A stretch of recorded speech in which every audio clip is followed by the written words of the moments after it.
Hey there, folks. You're listening to WCB, the underground sound of Emerson College. How y'all doing today? Welcome to Technically Not Experts. I'm Elliot Kelton. And I'm Daryn Snyderwind. And here at Technically Not Experts, we talk about our hyperfixations that we are so passionate about and explain to the other person who has no knowledge on the subject. So we're technically not experts. We are for all intents and purposes. And this week, even though we're not legally, we are legally because it's our last episode. It is our last episode of the season, which is so... I feel like I wanted to say heartwarming, but it's not. It's like, heartbreaking. It's heartbreaking. It's heart-wrenching. I'm fatigued. There's a lot of feelings happening, and I can't explain all of them. I want to eat my feelings out. It's just a whole thing. Eat your feelings out. Yeah. That's not what that means. Eat it out. Eat your feelings. Yeah. Not eat your feelings out. Oh, I see. I see where you're coming with. I was not thinking of that sort of way. We're going to get banned. We're never going to get a second season. But thank you so much for tuning in to our last episode of the season. And if you're watching this uploaded on YouTube or something, then thank you so much for listening still. And while we're here, I just want to say the Oscars were last night. And I am so happy because Chloe Zhao won Best Director. She is a Chinese filmmaker. She's a woman. She is the first woman of color to ever win Best Director in history. She's the second woman in history to win Best Director. Isn't she the second person of color as well to win? No, not second person of color, but she is the first Chinese woman to ever win Best Director. The first person of color to win Best Director, I believe, I might be wrong, is Ang Lee, who directed Brokeback Mountain. Great movie. Yeah, I haven't seen it. I heard it's great. I have. I would love to watch it. You said it's on Netflix? It's on Netflix. Then I'll watch it later. Also, this is also the first year that 2 women were nominated for Best Director at the same time. Dose? Emerald Fennell was also nominated for Best Director. She did not win, but she did win Best Original Screenplay, and she's the first woman to win that award in 13 years. Holy cow. Yeah.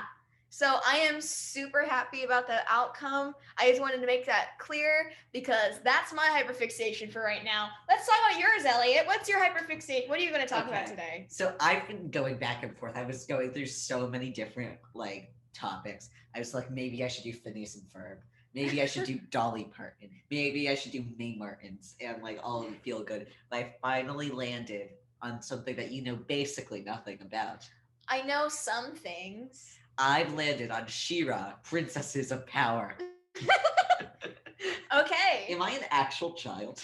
No, I mean, debatable. Last time you spoke about a topic, you talked about Monster High. So. Yes, but then we had a great discussion about femininity with dolls and yeah, and Barbies and everything like that. So I feel like it's not fully childish, just mostly childish. Anyway.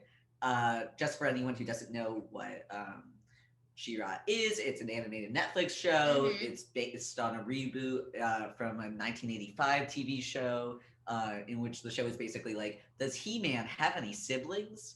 And if it's a girl, does she fight crime and evil? And it's all about He-Man still, even though... so She-Ra's He-Man. She-Ra is He-Man's sister. Oh. And so, or that's in the original show, but they never mentioned He-Man at all during She-Ra Princesses of Power, the 2018. He doesn't exist. She's just her own character. She's her own person. Awesome. Because he's kind of holding her back. It was made by Noelle Stevenson, the love of my life, who's also written Lumberjanes and Nimona. I've seen none of those things. Nimona is a book right there. Oh, it's the comic that you read to Oliver sometimes. It's my favorite book of all time, guys. It's a graphic novel. Yes, I love it. It was from 2018 to 2020, and the main character is Adora. I know some things about Adora.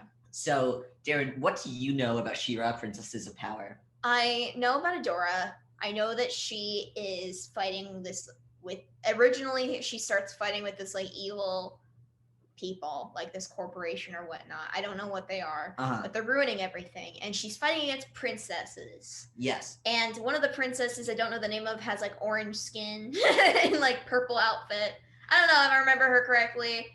Go on, just keep going. She seems like I have no idea what she looks like. I saw a picture of her once, like months ago, and I was like, does she have orange skin? Is she like a fairy? I don't know. She does not have orange skin, guys. Okay, well, you heard it here, folks. She does not have orange skin. She is not Donald Trump's weird fairy cousin. But we love Glimmer in this house. Oh, Glimmer, that's her name. Cool. Then there's a boy who Glimmer's friends with, and then there's Catra. And I know that Adora and Catra end up together. And I am so attracted to Catra, even though I've never watched the show, because so many of the cosplay TikTokers I follow cosplay Catra. And oh my god, I love Catra. I've never even watched this show, and I want to know more about Catra. Is this all about Catra? Because I'd want it to be all about Catra. I can make it a lot about Catra. But here, tell me about what it's about. Okay, so let me just give you like the setting. Okay. So the setting is not on Earth. It's on this planet called Etheria, which we know has a lot of magical characteristics.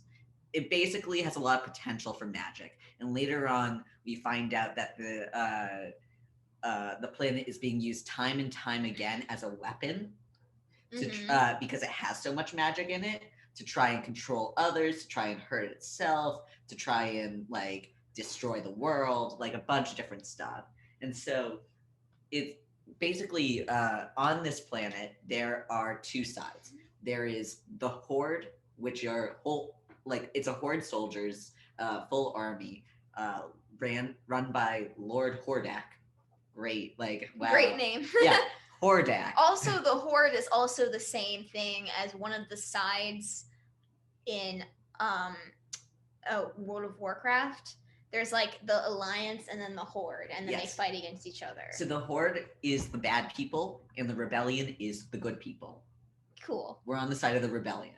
Right. So basically the synopsis is Adora and Catra are orphans who were raised by soldiers in the Horde since they were children. They are part of an evil army led by Lord army. An emo evil army led by Lord Hordak.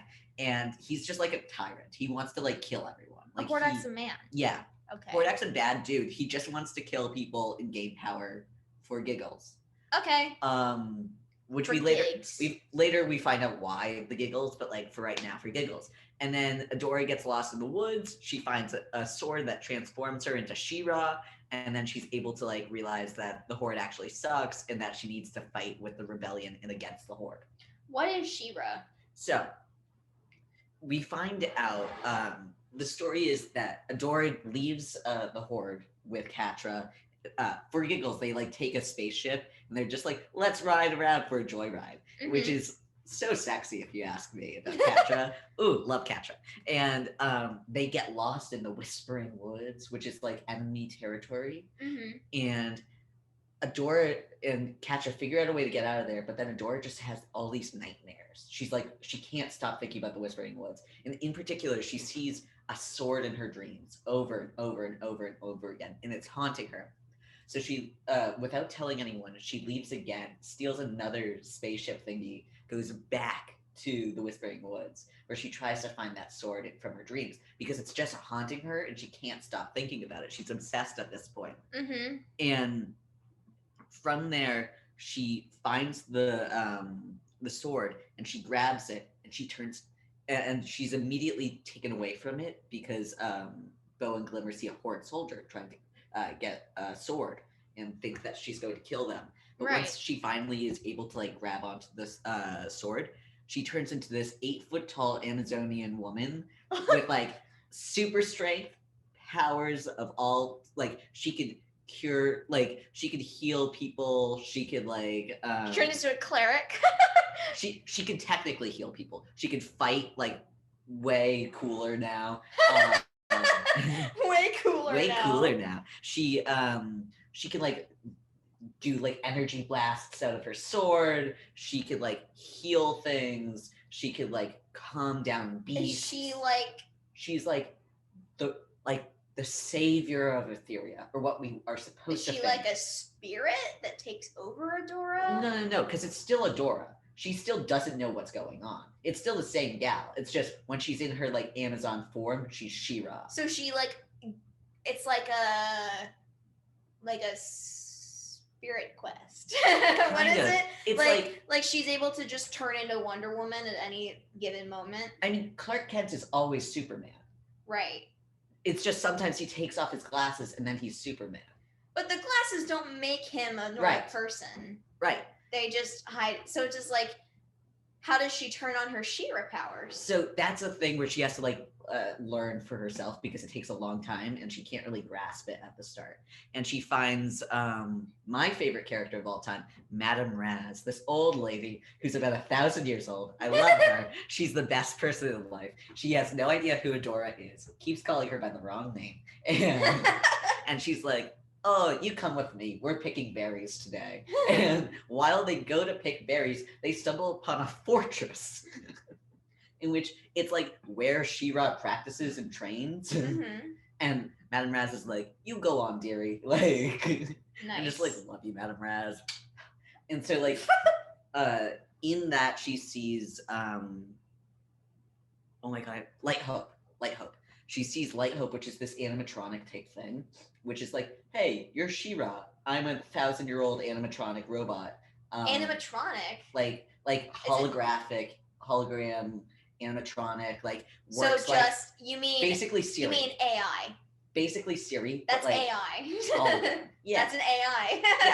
Yeah. Not an animatronic. Same thing. An animatronic is those robots in Disneyland who only have one function, and that is to move a certain way. Same thing, basically. So she's basically Siri.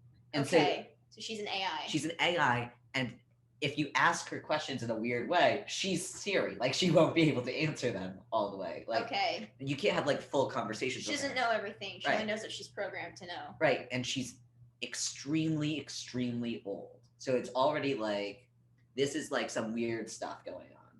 So, I remember a line in She-Ra where it's like, does the sword turn me into a princess? Is she a princess now? So she's... What is a princess? So a princess is a couple of different things, but it's mostly someone who's running a kingdom. Okay. So Glimmer is a princess because her mom is the queen. And then there's also, I'm going to get into like the main characters, but there's like different princesses. Like Catra is not a princess because she's not running a kingdom. She doesn't have any sort of royal They hate power. princesses. They think princesses are like a species. But then there is someone in the Horde who is a princess, but it's only via lineage and blood, and she's not counted as a princess by anyone. Okay. And then, so like, so Scorpia's technically a princess, but she's not really a princess. I don't know who that is. I'm gonna get into it. So let me just explain the characters so we could get like a main vibe. We've got Bo, who's the boy best friend of Glimmer. Right, I know him. Bo is cool. He shoots arrows out of a bow and arrow. A bow and arrow. And his name is Bo. He wears crop tops. He's hotter than us. He's super sweet, the bestest of boys.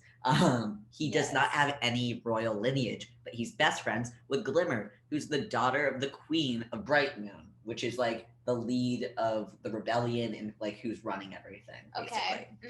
Okay. She's got teleportation powers. She's got like she can control balls of light. She's very angry all the time, extremely hot-headed. It reminds me of someone I know.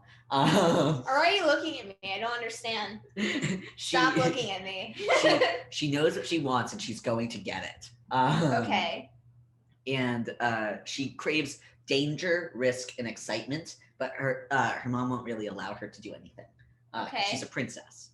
Then there's Perfuma, who's a princess of flower powers type stuff. She's just super nice. She likes to meditate. Are these like because I've seen the first episode, part of the first episode. Right. Adora talks about princesses like they're a species.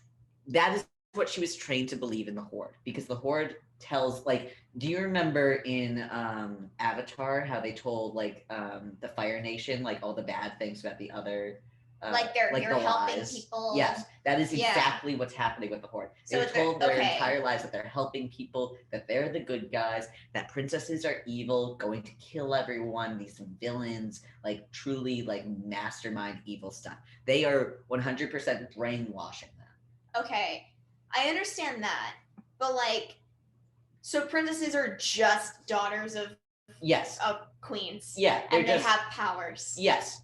And that's it? That's it. That's what a princess is. Okay, good to know. Some of them don't even have powers. They're just daughters of queens. And they're just super cool. Like Entrapta doesn't have any like powers, but she knows how to use technology. I don't know who Entrapta is. I'm telling you the characters right now. Okay, who's Mermista?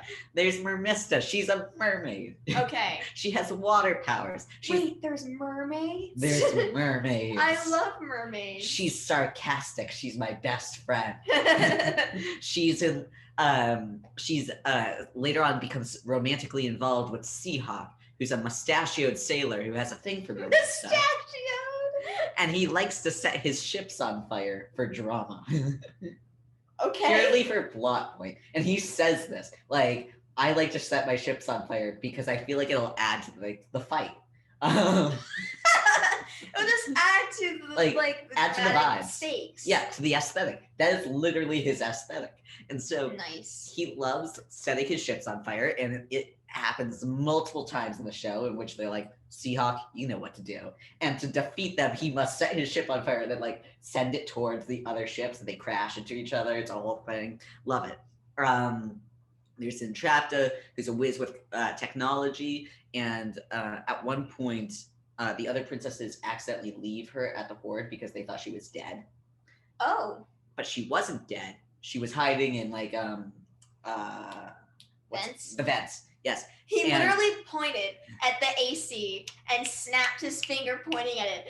To get me to tell him what it was. I knew. So she hides in the vents, and then she built a rapport with Lord Hordak himself, like the evil guy. And he's like, you're joining my team now. And she starts working for him because they're friends. They become friends. What? She becomes friends with the evil guy. No, she can't work with Hordak. He's a dirty colonialist. He's a dirty colonialist. He's a dirty colonizer. And so like she befriends Catra and like Scorpia and all like the bad people because like she got left there and her real friends think she's dead. Well, so there's that. Then there's Hordak, who's like, as I said before, the guy who's running the entire like army and stuff like that. And he really sucks. He's bad at his job. He doesn't know how to handle his troops. And honestly, he's just a mangled up clone of the true guy who's running the entire universe. Hordak can't even control a single planet. Wait a minute. So Hordak's not really the leader? Hordak is the leader of this planet. But what happened was, like, story-wise, he like was a mangled clone, like a messed up clone of Horde Prime, and Horde Prime sent him away to like do an expedition to get this like new planet. He fails. Etheria is sent into this like weird vortex where they can't find it anymore, and he's like, oh, I can still control Etheria. And then he spends 1,000 years not controlling Etheria, like just failing. No one's even fighting against you, dude. You're just bad at your job. Like, oh god, like come on, you could have done so much better. But he's just weak. I hate him. He's like redeemed in the last season, but dude, if you're gonna be an enemy, like be a villain. Like really do your job. Like not just like, oh, I'm sorry that I suck. I mean, I don't know how I feel about that redemption arc. The redemption arc is weird. It's mostly just like he learns that like he doesn't have to be what like Horde Prime. I heard through the grapevine that he and Entrapta have a romance, and that's why he becomes redeemed through Entrapta. Yeah, and that's a weird thing. I don't like it. I don't like that. I don't love that. I don't like when characters tangent. I don't like when characters are redeemed out of love or out of like weird, like not very developed reasons. Like Zuko, for instance, was redeemed in The Last Airbender first, and he was very similar to Hordak in that he was a part of a colonizing of soldiers, a colonizing society that was oppressing a bunch of people and causing a lot of injustice. But the thing with Zuko was he wasn't the person doing that necessarily. His father was, and he was like. Well, what you're trying to say is that Hordak being just a clone of Horde Prime and trying to show Horde Prime that he's like truly like. But when did we find that out? later. Like the 5th season? We find out in the 5th season, which is why it's like so weak. But that's not. It's so we weak. find out with Zuko in the first time we meet him that his father hates him Right. and that he's doing this just to redeem. I'm not himself in the saying eyes that of his Hordak dad. should have been redeemed. I'm just saying he was bad at his job as a villain, and he sucks. I'm not He saying that's what sucks. you're saying. I'm saying what I'm saying, which is that that's not a good redemption arc to me, because Zuko, which is a good redemption arc, was redeemed throughout the entirety of Right. the show. While Hordak was just forgives. Yeah. Like Zuko's arc occurred through multiple seasons. Right. And Hordak seems like It seems occurred to in, me like, that the he last was like season. the same person for 4 seasons, and then the last season happened, and then he was a better guy for some reason. Basically. Which doesn't make me very happy. And so there's Hordak. He just sucks at his job. Be a better villain, guys. Like, if you want to rule the world, do it. Don't be a coward about it. Like, come on, really. Have some balls. Have some balls. If you're gonna name your soldiers after yourself, Oh have my god. some balls. That's like if Trump, when he was president, renamed the military the Trumpets. Yes, 100%. The Trumpeteers, Trumpets. like 100%, or the Trumpers, like The Trumpies. the Trumps. The Trump supporters. The Trump supporters. It's just like, do better. Be creative, bro. So anyway, he sucks. Then there's Frosta, who's another princess. She's only 11 years old. Oh, okay. But she's ruling over her kingdom since her parents both passed away due to the Horde. And so Right. she's basically, even though she's the youngest, she's like the most mature out of them all. Okay. But she's That reminds me of one character in Game of Thrones where there's like this child running an entire Right. house. But she's also looked down upon all the time because she's the youngest, and she's like, she has to feel like she has to prove herself all the time because Okay. over and over and over again, people are like, "Isn't she only like 11?" I support Frosta. Yes, we support Frosta. She was the host of Princess Prom. That's how we meet her in the first place. It's a whole thing. Then the two main characters, the love of our lives, Adora and Catra. Yay!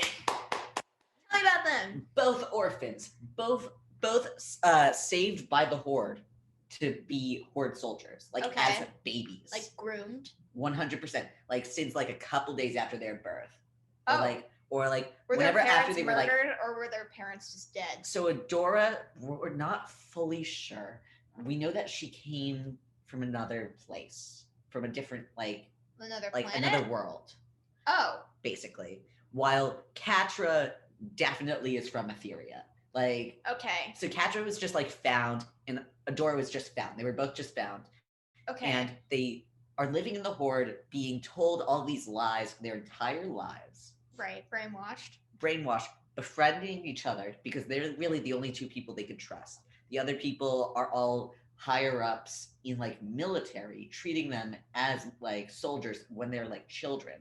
Right. And that's not cool. They're punished as soldiers. Oh, yikes. And like the main person running it is Shadow Weaver, who punishes mostly by using manipulation, gaslighting, and violence. Yay! And motherly vibes.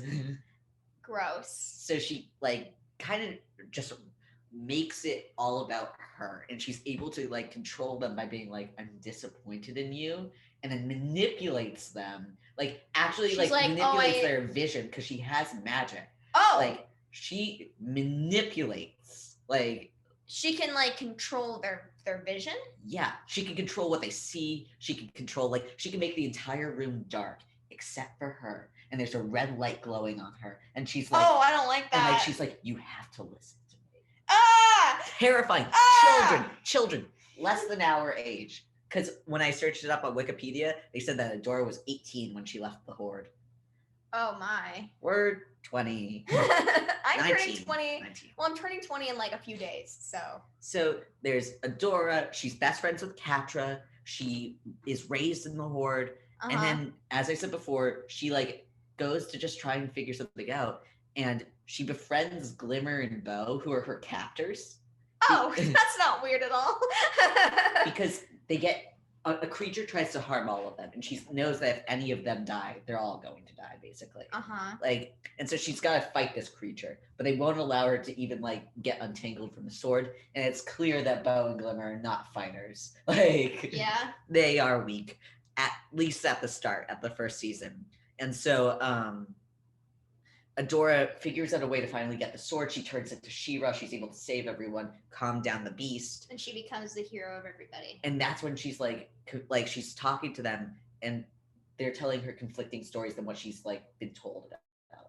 Like, she realized she's been lied to this whole time. Yes. So like at one point they come across like a burnt down village where there's like clearly dead bodies of like children and like oh my god, and like this is a children's show. Yes, people who live there are like screaming for their lives, and it's like clearly like desolate now. And oh no. And they say to Adora, it's because of the Horde soldiers. The Horde soldiers just came here and killed everyone as like another battle type thing. And Adora's like, no way, couldn't possibly. And then they see a Horde soldier flag. Oh no. And she has no idea that this is what like her people are doing. Yikes. Because she was always told these are all battles and they're just trying to save Etheria. And so she's always believed in this like good guy thing, but she's always thought that she was the good guy. And now she realizes the entire life that she's lived has been hurting other people. She had a Captain Marvel moment. She had a Captain Marvel moment. And so she has to decide, am I going to stay with my captors? Or my other captors. Or go back to the people that I know, but while actually knowing that the rest of my life will be a lie. And so she decides to desert the Horde and go with Bow and Glimmer to Bright Moon to start in the rebellion, because she knows that like that will save people's lives. What about Catra? She knows that if she does this, she's betraying Catra. And she does it. She specifically betrays Catra. And in the first fight scene, Catra sees her and they go head to head, and she says, "You betrayed me." Oh. Catra, her best friend, who we know throughout the entire series is secretly in love with her. Like, oh no. She betrays Catra. And what's Catra gonna do? Turn into a villain, obviously. So now they're pitted against each other because she's She-Ra. She doesn't get a choice to be She-Ra. She is She-Ra, and she must defend them. She's the chosen one. She's the chosen one. She's the only one who has enough powers to defend them against soldiers and armies upon armies. Oh my god. Like, so what is Catra? I know she's like fun and sexy and a cat person. I know that. Catra's just truly a traumatized person who took the brunt of the abuse from Shadow Weaver. Oh God. While because I know, wasn't Adora like a favorite? Adora was a favorite. She was like the best one. Shadow Weaver was like, you are going to be Force Captain one day, and then you're going to be the best of the best, and you're going to run this, and I love you. And then she would turn to Catra and be like, you suck. Like, I'm sorry to laugh, but oof. Like, literally, we know that like throughout it, Shadow Weaver is like, you are weak. You're incompetent. You cannot do this. You should not be like even here. You should be dead. I'm gonna cry. That makes me sad. And this is the motherly figure to Catra, her only motherly figure. So Catra is slowly able to climb up the ranks of the Horde by her own like manipulation of Hordak, which is like pretty impressive. Wait, Catra's manipulating Hordak? Yes, by the end of the series, Catra is manipulating Hordak. Again, Hordak sucks. He's weak. Catra, an 18-year-old girl, figures out a way to manipulate Hordak. You're like spitting. That's how like passionate you're getting. I hate Hordak. He's the worst villain. He could have been so much better. Like just give him some power or anything, bro. Like, anyway, and then there's Scorpia, the love of my life again. She's a big scorpion princess. She likes to hug people. She's violently big. And she will kill. Violently big. Violently big. Hashtag violently big. She's like 7-8 feet tall. Okay. She's about the size of Adora in She-Ra. In She-Ra 4. In She-Ra mode. Yes. So we know she's big. She-Mode. So then here are the side characters. There's Swiftwind, who's Adora's like horse. There's Madame Raz. There's Spinnerella and Natasa, who are gay for each other and married, and said to be married in the first episode. They're like, oh, they're wives. So there's lots of gay things happening. There's Kyle, Rogelio, and Lonnie, who are 3 Horde soldiers who later on leave the Horde at the end of season 5. And it's said that they had a polyamorous relationship with and they had a baby. Is that accurate? Yes. Is that like that's canon? Oh, okay. Yes. There's Shadow Weaver, who sucks. There's Double Trouble, who is a canon non-binary shapeshifter who can turn into whatever they want to. That's interesting. And uses they/them pronouns. Nice. And so those are like the main characters. So as I said before, Dora's just like a Horde soldier. She's just like a stupid kid. That's what she's been raised to do. She realizes she was wrong. But kind of went through all this part. Yeah, we went through all this. Sorry, we're looking through it like his script. And so in the first season, Dora helps reassemble the Princess Alliance for the rebellion. So she gets all of the other princesses to join the rebellion so that they can make the rebellion stronger against the Horde. Because before she came, it was just Glimmer being like, Mom, let me do a thing. And the mom being like, no. So they weren't doing anything. There wasn't a rebellion, really. There was the name rebellion, but there wasn't anything there. So they weren't actually fighting. They were just kind of letting themselves get punched into the ground. Yes, exactly. Why? Because they're just weak. They don't have She-Ra. They don't have anyone to fight. None of them are fighters. They have no soldiers? Like they have the soldiers, an army? The soldiers have all been killed. Wait, so they have no army. It was completely decimated. Basically, yeah. Like they have like the rebellion at the start of the show is literally the mom, Glimmer, Bo, Spinnerella and Natasa, who barely speak in the first season, and Adora. That is it. That's the entire rebellion. Oh my god. So they have to gain all these princesses' alliances, like so that they can gain power. And so they befriend the princesses over time. Each episode is like meeting a new princess and like figuring it out in the first season. Meanwhile, Catra is rising in the ranks. She becomes Force Captain, Force Commander. She starts working for Hordak himself. Hordak is like decides that she's going to be his second in command. No more Shadow Weaver. I love when women rise in ranks and like prove themselves worthy and stuff it in the face of abusive figures like Shadow Weaver. F Shadow Weaver. Hashtag F Shadow Weaver. So in the second and third seasons, Hordak attempts to build an interdimensional portal, which is how he wants to contact his like the dude that he's the clone of, his creator, the warlord Horde Prime. So you kind of know that he's like coming in and he wants to do this, but you don't really know much about it. You just know he's trying to build an interdimensional portal to like get more troops. That's all we know, really. Okay, and then you find out it's just to contact his daddy, Horde Prime. Yes. Horde really, Daddy Prime. More like an older brother than a father. Oh. Like an older brother who is like violently disappointed in you and will kill you.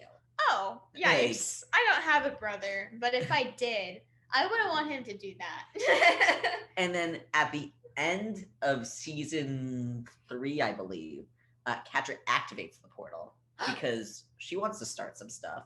And the portal is going to tear the planet apart. Everyone's going to die. And the only way that they can stop it is the queen sacrifices herself. She goes into the portal and dies. What? So Glimmer now becomes a queen. Oh! And she's dealing with trauma, death, and both of her parents being dead. Oh, Glimmer! Grief! And now she has to have actual responsibilities and rules. And she has no idea how to do it because her entire life she's just been like, let me fight the Horde. Let me be violent. Let me do all these like fun things with my friends. Let me be fun and violent. And now she has to be like royal. Now she has to like rule people and be a leader. Yes, and she can't do that. She doesn't know how to. She's never done that before. She's never not had her mom. Oh, it makes me so sad. It's really sad. So then in the 4th season, there's friction that arises between Adora and Glimmer because Glimmer's now the new queen. Adora like has to like be just a warrior now, and Glimmer has to be just a queen now. They can't really be friends anymore. What? That's not true. Because Glimmer's always working.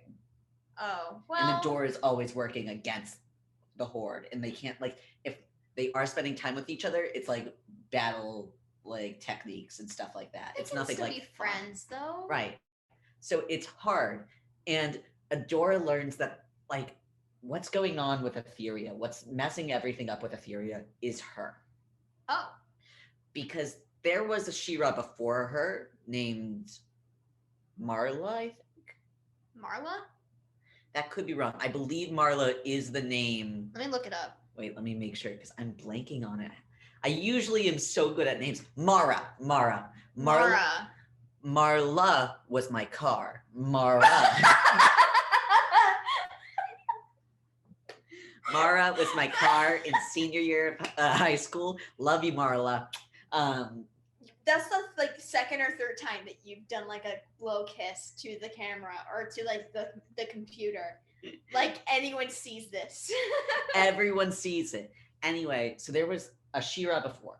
And all we know from the first 4 seasons, like until the 4th season, is that She-Ra messed up. Oh, she great. Sucked. She went crazy. She went mad with power, and she died, ruining Etheria. And like only 1,000 years later, could the new She-Ra come? Great. So she doomed Etheria for 1,000 years because she was insane. And so for the first 4 seasons, we're led to believe Mara sucks. Mm-hmm.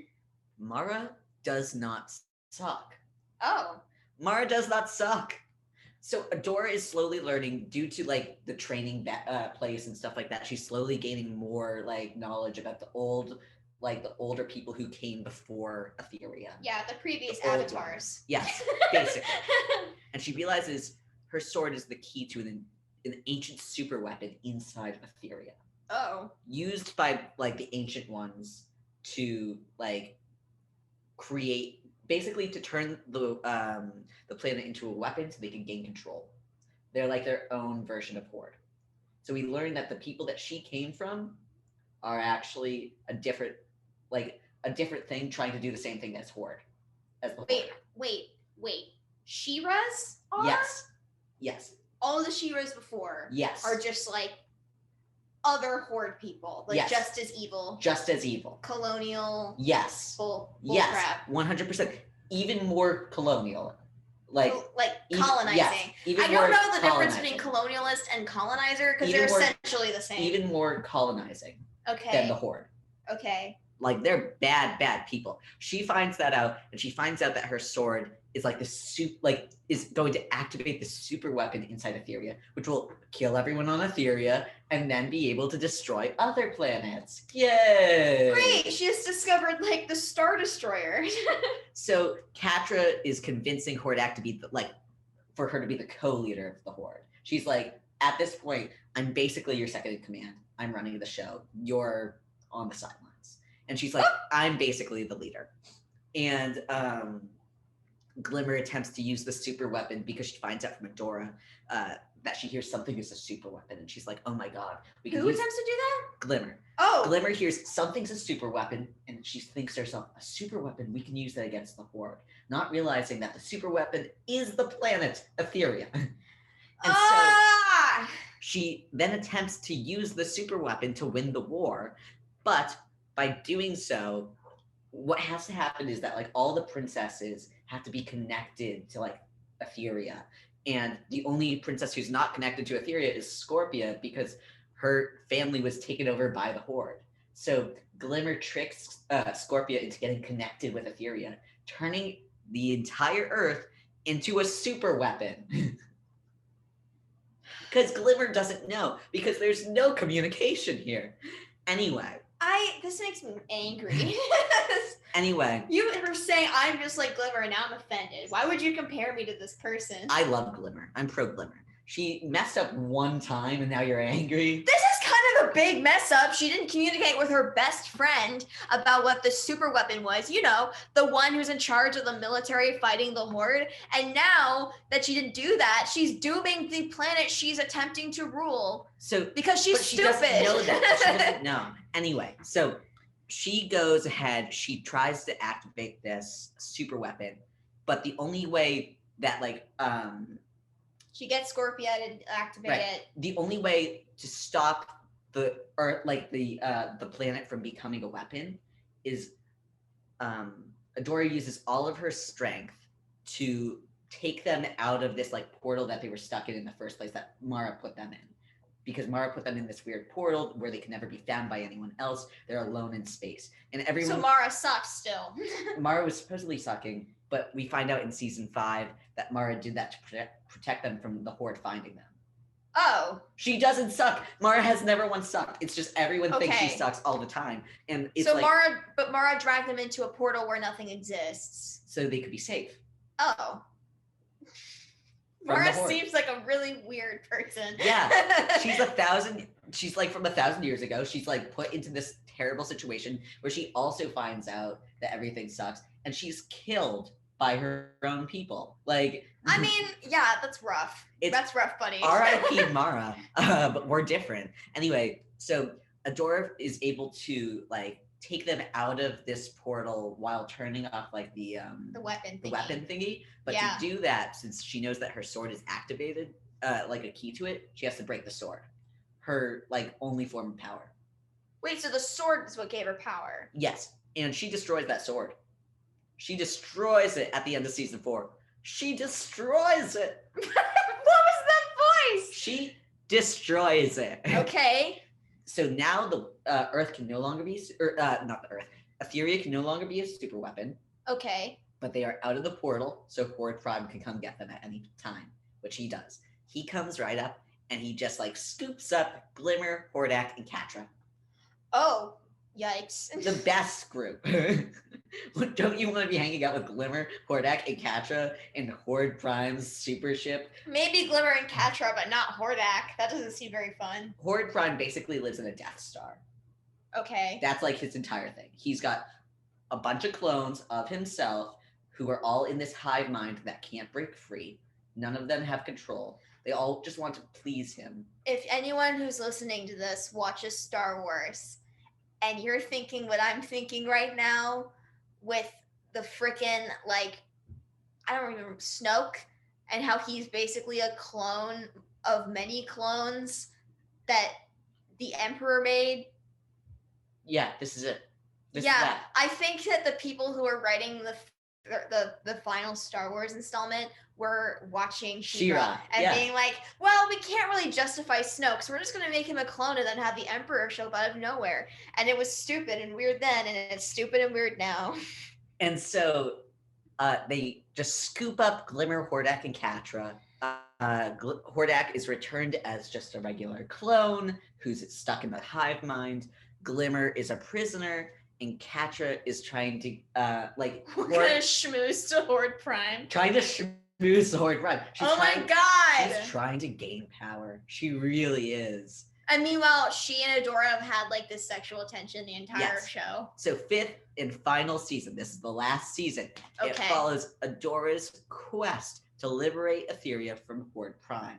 Because Horde Prime, after scooping them up, he sends his soldiers down. And if Hordak, who sucked at his job, was killing most of the people, Horde Prime, who's actually good at his job, is killing everybody. Killing everyone. He's gonna make a genocide, and use the planet for its power.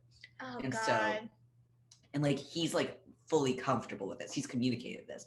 So Catra is thinking that she's using Horde Prime. She's oh, I'm manipulating him.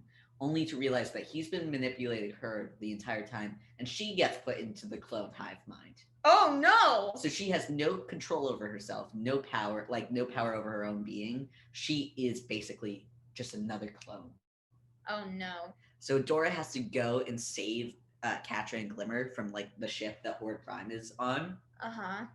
And by doing so, she doesn't have her sword. She has going fully alone, and she has to figure out her powers without the sword, which she's never done before. She doesn't even know if that's possible. Okay. Because everyone has always told her it's the sword that gave her the power, and she sucks basically without it. Okay. And so she has to connect with her inner self to get to get like, and she creates a new sword, and it's incredible. And she creates it from herself, and it's like, oh my god, I'm so proud of you.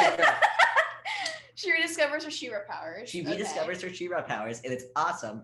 And in the meantime, Horde Prime is like really just sending everyone who is on Etheria still. Most of them are being cloned, like turning into the clone hive mind. Oh, so they're being controlled. They're being controlled. Okay. By the mind control. So are they being cloned or just mind controlled? Mind control. Okay. And like it's like so they're all being mind controlled. Mm-hmm. Almost every single person in the entire world is being mind controlled, besides like 5-6 people by the end of it. Yikes. So 5-6 people versus the entire world.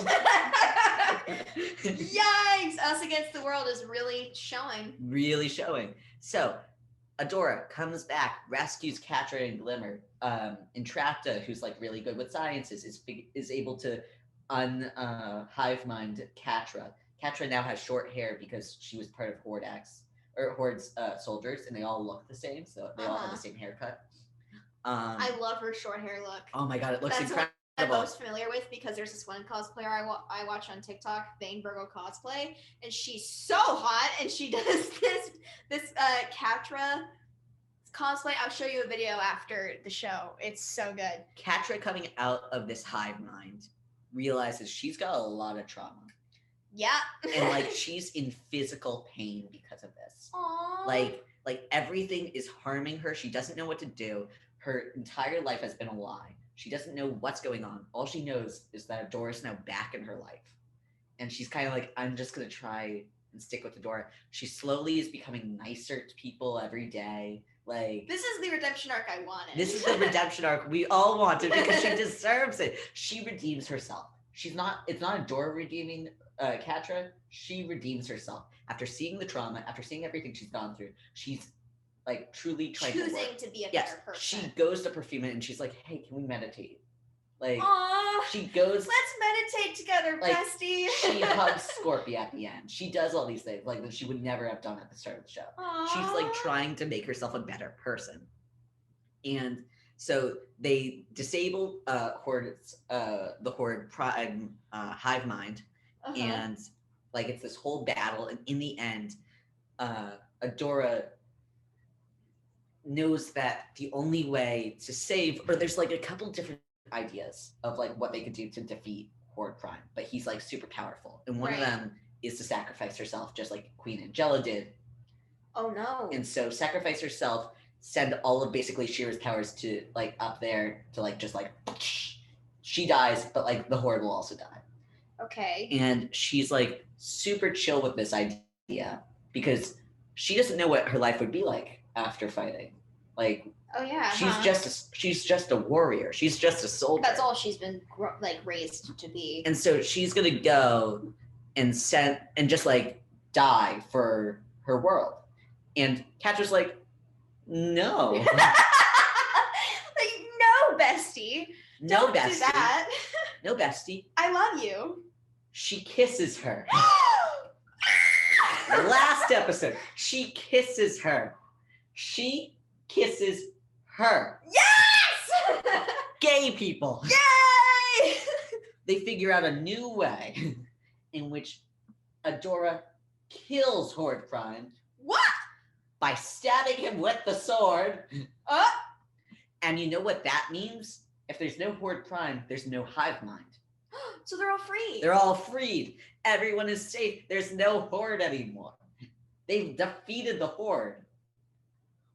Wait. At the end of the series. Yay! So, it gets really good. I really like rushed through this, and did I do a good job? No, Not yeah, really. you did. You did. You did a great job. But there are a couple things I wanted to just quickly talk about in the last 10 minutes, which is my favorite things of Catra and Adora just being gay for each other the entire time. First, LGBTQ representation. First season, Catra wears a suit. Gasp. And she, at one point, dips Adora while they're dancing. Oh my god. If I was not gay before, I was gay then. That's so cute. Oh my god. I need to watch this show. At the end of it, they all get married. So Everyone gets married. Glimmer and Bow get married to each other. Catra and Adora get married. It's like a whole thing where like and like Do they have a group wedding? Please tell me they don't have a group wedding. Do they have a group wedding? I cannot remember. Oh no! But like it's all like really great vibes. And honestly, I want to be best friends with all of them, and they're called the best friend squad. That's cute. Don't you want to be in the best friend squad? Yeah. Okay, so Best friend squad. is that all you have, or you have more? That's mostly it. I do want to say I didn't prepare this because I wasn't sure whether I would have time or not. There is a video that I will be showing you later. Okay. In which it's just the character Natasha pointing to each of the characters and saying what their weakness is. I've seen that sound. And where it's like fire, water. No, I believe it's like yeah, fire. Blah blah blah. Can't Like you can't I don't remember dance. what it was. So it's like I've seen this sound Perfuma, before. fire and being a little bit afraid. Can't get out of Bo, you're Bo. Adora, weak, also afraid of fire. Glimmer, you are manipulative, you are ruthless, you have a hot-headed temper, get out of your own self, and also fire. And Glimmer's like, wait, why did everyone else just get fire? I'm getting like. Okay, okay, yeah, you're right. This is me. Glimmer's, damn it, I wanted to be Catra. Why am I Glimmer? Because in the end, aren't we all Glimmer? we're all Glimmer. That's what we've learned, guys. We're all Glimmer. No more technically not Okay. experts. Now technically Glimmer. We're technically not Glimmer? Technically not Glimmer. Technically not Glimmer. Okay, so I love this. I really love this. Whenever I hear about She-Ra, I'm always like, oh my god, watch that. And then I never end up getting around to it. But I'm sold. I really want to watch it. We can Netflix party it over the summer. Sure. Frickin' why not? I'm down. I just think like I don't think there's an LGBTQ plus I have heartburn. Representation. I like how we burped at the same time. I like how there's not enough LGBTQ plus representation in children's media. I feel like it's just starting to become A a thing. thing. Like let's think of like Steven Universe, some of that. Yeah. But But this there's is like She-Ra, every single character is gay in this show. even Bo and Glimmer. Yeah, they're both canonically bisexual. Yes. Every Same. single character is gay. I love it. There's like anime that's gay, but anime isn't always made for kids. A lot of the times it's made for teenagers and people This who is are definitely made for children. Yeah, like this is for children and families and Yeah. every ages. And Elliot Kelton. And now Daryn Snyderman. I'm sorry I'm into the stuff. But I can't think of like a lot of LGBT plus Q plus content. There's like some token character, like Andy Mack Right. has that gay character in it. There is Time, which has the Oh, vampire yeah. girl Yeah, and the the princess vampire. girl together. I don't know anything about that show. I just They're in black. yeah. That's all I know. One's a vampire, And the other one's pink. Marsha Lee, Don't and then ask there's me a pink questions. one. And yeah, I don't know, but like there's some children that's gay-ish. That has like a little bit of gay. This has a lot of bit of gay. I feel like this and Steven Universe are most gay. This has a lot of bit of gay. Most of the gay is season 5, but Right. it's But a lot there's- gay. I mean, to be fair, DreamWorks is the people who Right. made this show. And from what I understand, they were fighting with DreamWorks for years to like allow this representation to Season happen. 2 or season 3, we meet Bo's parents, both gay dads. Great. Bo was raised by 2 men. I feel like a lot of production companies are run by a bunch of cis straight white men who don't like old cis straight Right. white men, conservative like businessmen who just want to make money, and If you go out of that audience line, like they're a bit nervous to go into stuff like LGBTQ plus content because they're afraid of what will happen with the conservative fan base.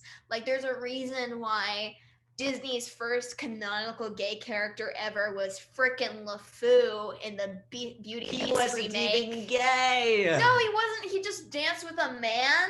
We've for a all little danced bit. with men. We've all danced with a man at least one time, but if you haven't lived. Also for making the first canonically gay character in Disney history the Fool. Thanks, that makes me feel great. But like that, I feel like there's not enough content for kids that with characters, and I feel like people are just now getting into that, and I'm really happy that that's happening because it's really like breaking down these like stereotypes and these like barriers for LGBTQ plus youth. What I'm very thankful is this ended in 2020. That same year that this ended, Kipo something, I can't remember the entire title. Kipo was also like starting on Netflix, and it had 2-3 seasons. Greatest show. This is like the third or fourth time you did that. Stop. Let me kiss the camera. No, the camera can't freaking stay on. At one point, I'll probably have a show dedicated to Kipo because it's just as gay and just good. Is it also a DreamWorks animated series? I think so. Yes. I would love to that as well. And it's also like a kids like animated thing, but like it's really not kids. I've seen people talk about Kipo. I've never seen it. I've seen people talk about it. Like there's this one TikToker that I watch. Her name used to be Human Espresso, but she changed it to some like Down with the Mouse because she hates Disney because she's black and there's a bunch of racist minstrel stuff in Disney history, so she hates Disney. And so she talked about she was like okay with She-Ra. She thought it was more. Her opinion was that it were like white gays, less so gays of color, which is fair. A fair assessment if you want to make it. You know, that's fine. Then she watched Kipo and she's like, I have like one critique and that's it. She's like, she loves Kipo. Kipo is okay, incredible. Now I really want to see this. Kipo really is like the good stuff. Like I will probably have an entire episode due to Kipo. Let's do it. Okay. So I think that's it. That's all we've got for today.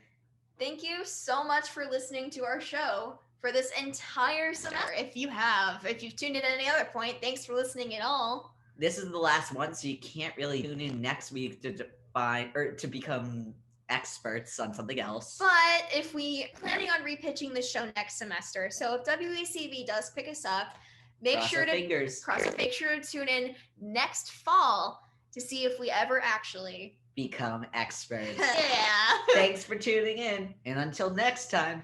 Goodbye. Thank you.